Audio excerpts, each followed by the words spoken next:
अस्सलाम वालेकुम दोस्तों, उम्मीद है आप खैरियत से होंगे।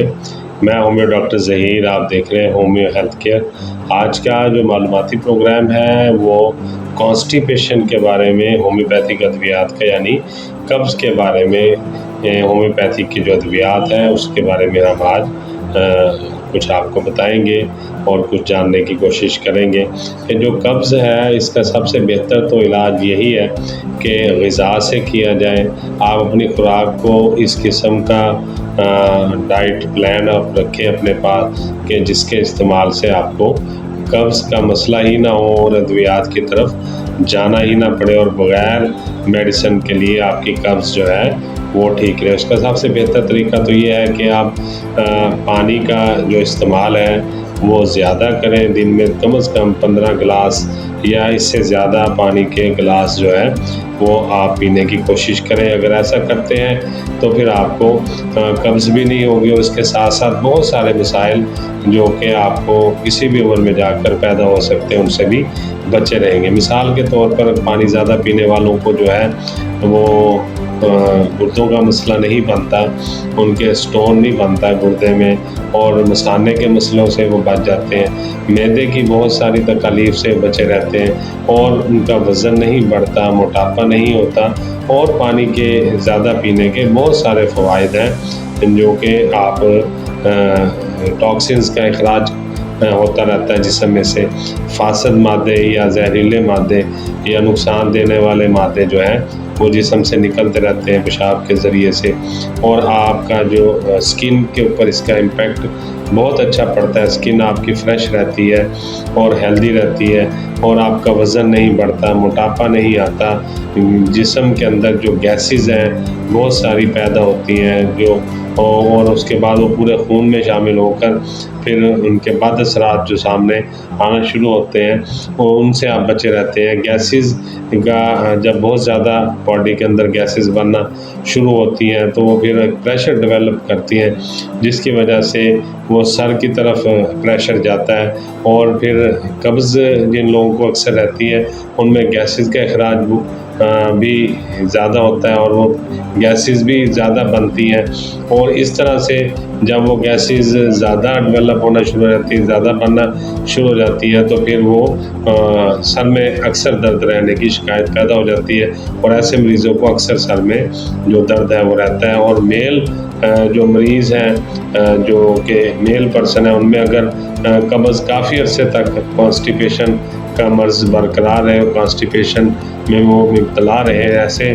लोग ज़्यादातर वो होते हैं जो कि बैठने वाला काम ज़्यादा करते हैं या मोटर बाइक का इस्तेमाल बहुत ज़्यादा करते हैं या फिर बहुत ज़्यादा जो सफ़र में रहते हैं, उन लोगों को ये कब्ज़ का जो आर्ज़ा है वो ज़्यादा होता है। तो ऐसे लोगों में जो ऐसे मर्दों में जो है इस कब्ज़ की वजह से जो मसाइल सामने आते हैं, देखने में आते हैं, उनमें जरियान एक बहुत बड़ा मसला है और एहतलाम भी उनको अक्सर रहता है ये इसी कब्ज़ की वजह से और गैसेस के ज़्यादा बनने की वजह से। फिर उनके अंदर जो मर्दाना कमज़ोरी है या जो ज़ौफ़ बा जिसको कहा जाता है, क़ुव्वत बा में कमी आ जाती है और ख़वातीन में ये कब्ज़ की वजह से जो मसाइल आते हैं वो लिकोरिया, खून की कमी है, माहवारी का जो साइकिल है वो डिस्टर्ब हो जाता है और पीरियड्स जो है वो रेगुलर नहीं रहते, कभी कम आना शुरू हो जाते हैं, कभी ज़्यादा आते हैं और कभी उनमें बेकायदगी बहुत ज़्यादा हो जाती है और उनका जो पीरियड का टाइम है वो ज़्यादा हो जाता है और 2-2, 3-3 महीने तक उनको पीरियड्स नहीं आते। फिर इस वजह से उनको प्रेगनेंसी में मसले मसाइल सामने आते हैं और फिर बच्चा पैदा होने में भी काफ़ी दुश्वारियों का सामना करना पड़ता है। तो ये सारे जो इसीलिए कब्ज़ को कहा गया है कि ये अमराज़ की माँ है, ये उम्मुल मर्ज़ इसको या उम्मुल अमराज़ इसको कहा गया है और ये बहुत सारी बीमारियों को पैदा करती है। और कब्ज़ से बचने के लिए आसान और बेहतरीन हल ये है कि आप अपनी खुराक में इत्तेदाल पैदा करें और गोश्त जहाँ आप बहुत ज़्यादा खाते हैं उसमें आप सब्ज़ियाँ भी शामिल करें और हफ्ते में 3 दिन आप सब्ज़ियाँ या वेजिटेबल का इस्तेमाल करें, दाल भी खाएं, गोश्त भी खाएं। मुरगन ग़िज़ाओं को जितना कम करेंगे उतना ज़्यादा आपके लिए बेहतर होगा। और इसके साथ साथ पानी का इस्तेमाल आप ज़्यादा रखें, इनटेक जो है वाटर इनटेक जो है उसको ज़्यादा करें, 15 से 20 गिलास एक दिन में पानी ज़रूर पिएं। और बैठने वाला काम कम करें, अगर मजबूरी है बैठना पड़ता है तो थोड़ी देर बाद उठ के चहलकदमी करते हुए भी आप काम कर सकते हैं। मुझे याद है एक मैं सरकारी दफ्तर में गया, बहुत बड़े ऑफिसर थे, 20वें ग्रेड के ऑफिसर थे, तो उनका काम ज़्यादातर जो है वो आवाम के मसाइल सुनने का काम था और सारा दिन उनके पास लोगों का रश लगा रहता था। तो मैंने देखा कि उन्होंने अपने ऑफिस के अंदर एक कॉर्नर में एक डाइस रखा हुआ है, तो वो 10 मिनट बैठते थे और फिर खड़े होकर जाके उस डाइस के ऊपर खड़े हो जाते थे और फिर वो वहाँ भी लोगों की बात, जो लोग हैं, जो अवाम है, जो अपने मसले बताने के लिए आते थे वो बैठे रहते थे, लेकिन वो खुद चलते फिरते हुए उनकी बातें भी सुनते थे और मसले भी हल करते थे। उनकी बॉडी फिजिक जो है वो इंतहाई स्लिम स्मार्ट और हैंडसम पर्सनैलिटी थी। तो ये उनका एक राज था जो कि मैंने जज किया बहैसियत डॉक्टर। वहाँ बैठे बैठे मैंने उनको देखा कि ये जो है क्योंकि इनका काम 8 से 10 घंटे बैठने का है और वो बैठ कर लोगों के मसले, लोगों की फ़ाइलें और डॉक्यूमेंट चेक करते हैं, तो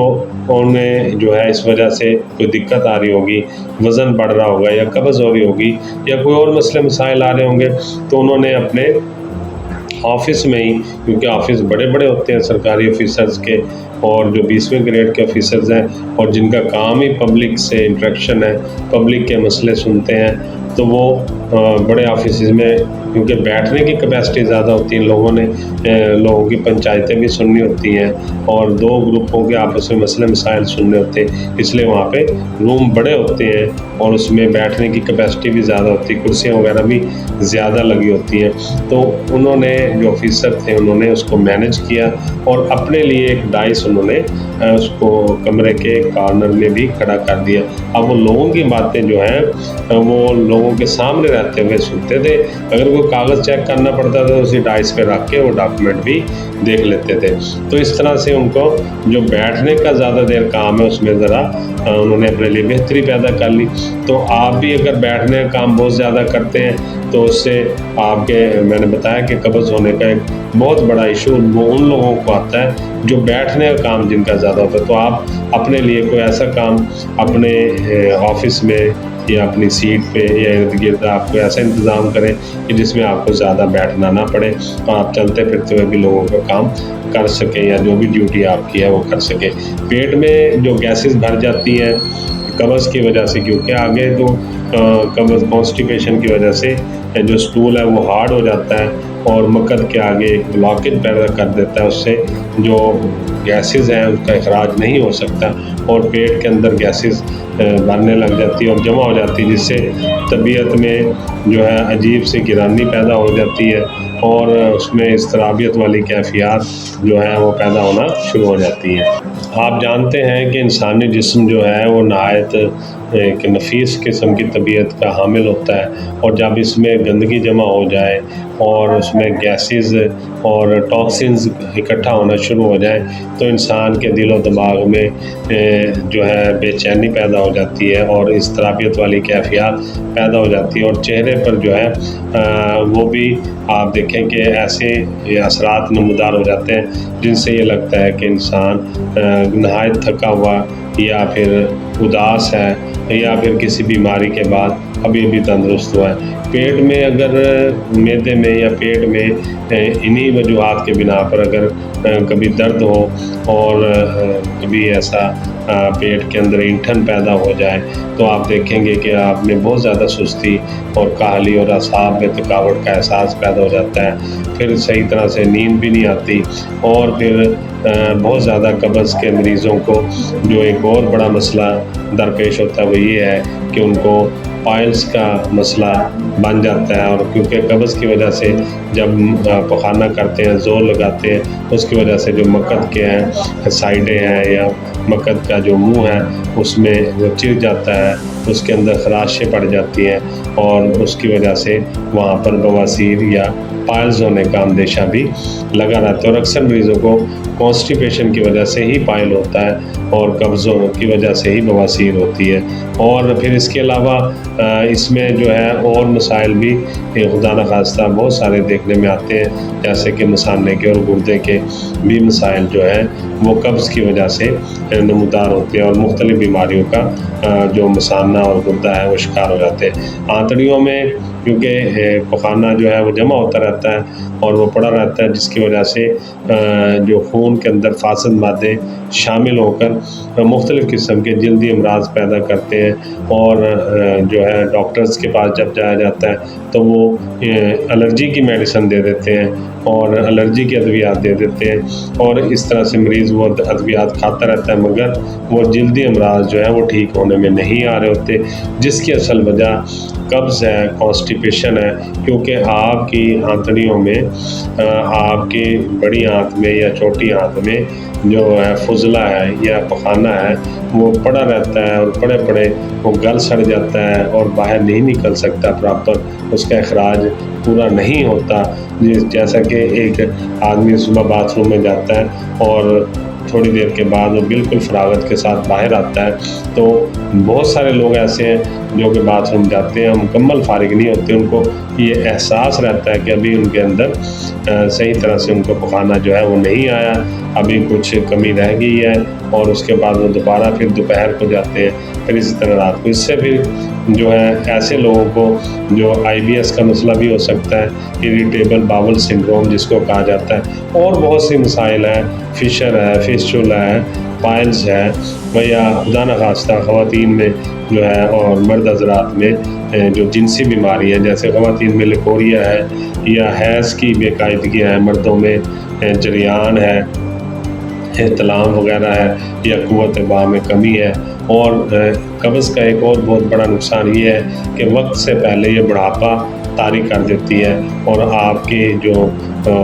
उम्र है वो बहुत ज़्यादा लगने लग जाती है, स्किन जो है आपकी ढलक जाती है, फ्रेशनेस ख़त्म हो जाती है। और फिर इस तरह ये चलते चलते अगर इसका आप इलाज ना करें या अपनी रूटीन को ठीक नहीं करते तो इससे फिर शुगर या हाई ब्लड प्रेशर और या दिल की बीमारियों जैसे मुज़ी मर्ज़ जो है वो भी होने का ख़दशा होता है। इसी में आर्थराइटिस का मर्ज़ भी इसी वजह से वो अक्सर मरीज़ों को होता है, जोड़ों का दर्द या फिर जो छाती का पेन है राइट साइड पे या लेफ़्ट साइड पे। और जो कमर का दर्द है वो तो कब्ज़ के मरीज़ों को अक्सर कमर का दर्द रहता है, और कब्ज़ में जो मुब्तला अफ़राद रहते हैं जिनका कब्ज़ ठीक नहीं होता, उनको चाहिए कि वो सब्ज़ियों का और सलाद का इस्तेमाल अपने खानों में लाजमी रखें और पानी का इस्तेमाल ज़्यादा करें और सब्ज़ियों को रोज़ाना खुराक का हिस्सा बनाएं। सब्ज़ियों में जो है पत्तों वाली सब्ज़ियाँ यानी गोभी वगैरह, जो पत्तों वाली गोभी है, करेले हैं, घिया है, तोरी है, पालक, साग, शलजम वगैरह, और दूसरी जो सब्ज़ियाँ हैं तोरी वगैरह हैं, इनको इस्तेमाल करें। और फलों को भी अपनी खुराक का हिस्सा बनाएं, फल भी खाएं। हमारे एक दोस्त हैं, मैं उनके घर जब भी कभी उन्होंने ऐसा इत्तेफाक हुआ कि खाने भी बुलाया, तो मैं उनके घर जब खाने पे जाता तो मैंने देखा कि उनकी मिसेज जो है सलाद के अंदर सेब भी काट के रखती है, वो सलाद का हिस्सा होते हैं सेब, तो वो बड़ा एक टेस्टी सा और एक अच्छा जायका भी बन जाता है और फ्रूट भी शामिल हो जाता है हमारे ग़िज़ा में। तो आप भी कोशिश करें कि अपनी ग़िज़ाओं में फलों को और सब्ज़ियों को ज़्यादा से ज़्यादा शामिल करें। फलों में पपीता है, अमरूद है, केला है, खरबूजा है, सेब है, टमाटर, अंगूर, नाशपाती, खजूर वगैरह, ये बहुत ही अच्छी ग़िज़ाएँ हैं, इनको अपनी खुराक में शामिल करें। और कब्ज़ से पीछा छुड़ाने के लिए आप जो है गुलकंद का और एक बड़ा चम्मच जो है नीम गर्म पानी में या दूध में मिलाकर आप रात को सोते वक्त अगर इसको पी लेंगे तो उससे भी आपको सुबह को जो अच्छी तरह फरागत मिलेगी। और इसी तरह बहुत से हर्ब्स हैं, जैसे सना मक्खी है, सौंफ है, गुलाब के फूल हैं, मिश्री वगैरह, ये भी कब्ज़ खोलने में काफ़ी ज़्यादा अहम किरदार अदा करते हैं। और सुबह निहार में अगर आप नीम गर्म पानी का एक गिलास पी लेते हैं और उसमें 1 चम्मच अगर शहद मिला लें तो बहुत ही ज़बरदस्त है। उसके ये ऐसा जो शरबत अगर आप बना के पीते हैं तो उससे भी आपके जो है कब्ज़ वाले और जो आपकी आंतड़ियों के मसले हैं ये काफ़ी तौर पर हल हो जाते हैं। रात को सोते वक्त जो दूध पीने के आदी लोग हैं वो अगर इसमें छोटा चम्मच चाय वाला रोगन बादाम का मिलाकर अगर पी लें उससे भी आंतड़ियों की खुश्की जो है वो ठीक होती है। हफ्ते में या 10 दिन बाद अगर देसी घी 1 छोटा चम्मच वैसे ही पी लिया जाए या दूध में मिलाकर पी लिया जाए उससे भी आपको काफ़ी अफाका हासिल होगा। इसी तरह मैदे से बनी हुई चीज़ें और जो सॉफ्ट ड्रिंक्स हैं और या बेकरी के जो आइटम्स हैं या फास्ट फूड हैं अगर आप उन्हें अपनी खुराक में कम कर दें या बंद कर दें तो इससे आपको बहुत ज़बरदस्त रिलीफ मिलेगा और कब्ज़ से आप बचे रहेंगे। और अगर आपको कभी ये खाना भी पड़ जाते हैं तो आप उस दिन जो है इस गोल का छिलका वो अपने दूध में मिला के रात को ज़रूर पी लें। या फिर होम्योपैथिक अद्वियात नक्स वोमिका एक मेडिसिन है नक्स वोमिका उसके 2 कतरे 200 पोटेंसी वाली के उस दिन रात को ज़रूर पी लें। जिस दिन आप समझते हैं कि ओवर डाइट हो गया या आपने तली हुई अशिया बहुत ज़्यादा ले ली है या फास्ट फूड आपने ज़्यादा खा लिया है तो रात को 2 कतरे नक्स वोमिका के 200 पोटेंसी में आप अपनी ज़ुबान पे डाल के आप सो लें। इससे भी आप काफ़ी बेहतरी महसूस करेंगे। और जो हंडियाँ आपके घर में पकती है जो सालन बनता है वो कोशिश करें कि शोरबे वाली हंडियाँ पकाएं और ऐसी हंडियाँ जो खुश्क होती है वो कम बने, ज़्यादातर जो हंडियाँ वो शोरबे वाली बने तो उससे भी आपको काफ़ी बेहतरी आएगी। और जो रोटी आप खाते हैं तो कोशिश करें रोटी जो है वो बग़ैर छने हुए आटे की आप लें। जो बाज़ार से आटा मिलता है फ़ाइन आटा या जो सफ़ेद आटा होता है उसका इस्तेमाल कम करें। आप गंदम का आटा जो आप खुद पिसवाते हैं या चक्की वाला आटा जिसको कहा जाता है वो इस्तेमाल करें और उसको जो है बग़ैर छने हुए आप उसको इस्तेमाल कर सकते हैं। उससे भी आप देखेंगे कि कब्ज़ में काफ़ी बेहतरी आएगी। होम्योपैथिक अद्वियात में जो कब्ज़ को ख़त्म करने वाली अद्वियात हैं उसमें कस्कारा है और सोलाइनम है, नेट्रम्यूर है, नक्स वोमिका जो मैंने आपको बताया है और जो मैगफास है ये भी इसको ड्रॉप्स में भी ले सकते हैं मैगफास को और गोलियों में भी 6 एक्सपेंसी में या 12 एक्सपेंसी में ले सकते हैं। ब्रायूनिया बहुत अच्छी मेडिसिन है और एलोमिना बहुत अच्छी मेडिसिन है, सल्फ़र बहुत अच्छी मेडिसिन है और एनाकार्डियम कब्ज़ के लिए बहुत ही अच्छी मेडिसिन है जो कि हम मरीज़ को उसके सिम्टम के मुताबिक इस्तेमाल करवाते हैं। इसी तरह अगर आपको कब्ज़ के साथ साथ दूसरे मसाइल भी आना शुरू हो गए जैसे कि स्किन एलर्जी है या फिर जरियान वगैरह का मसला है या आपको लिकोरिया ख़वातीन में ठीक नहीं होता या माहवारी के मसले हैं, आप जब भी अपने इन मसाइल के लिए डॉक्टर्स के पास जाते हैं अद्वियात लेने के लिए तो उन्हें ये ज़रूर बताएं कि मुझे कब्ज़ का भी मसला है। फिर वो आपको उसी हिसाब से मेडिसिन देंगे और कब्ज़ के लिए भी दवाई देंगे। और मैं बहुत सारे मरीज़ों को मेरा एक्सपीरियंस है कि जब कब्ज़ की अद्वियात दी गई उनका कब्ज़ ठीक हुआ है तो बहुत सारी बीमारियां खुद ब खुद ठीक होंगी। तो आप भी कब्ज़ से बचने की कोशिश करें और कब्ज़ को ख़त्म करने के लिए जो हिदायत वीडियो में बताई गई हैं, जो खुराक वीडियो में बताई गई हैं, आप उसको शुरू कर दें तो इंशाअल्लाह ताला आपकी कब्ज़ बिल्कुल ठीक हो जाएगी और आप बहुत सारी बीमारियों से महफूज हो जाएंगे। उम्मीद है आपको आज का मालूमाती प्रोग्राम कब्ज़ के बारे में अच्छा लगा होगा। मैं हूँ डॉक्टर ज़हीर, बहुत सारी दुआओं के साथ आपसे इजाज़त चाहूँगा। अस्सलाम वालेकुम।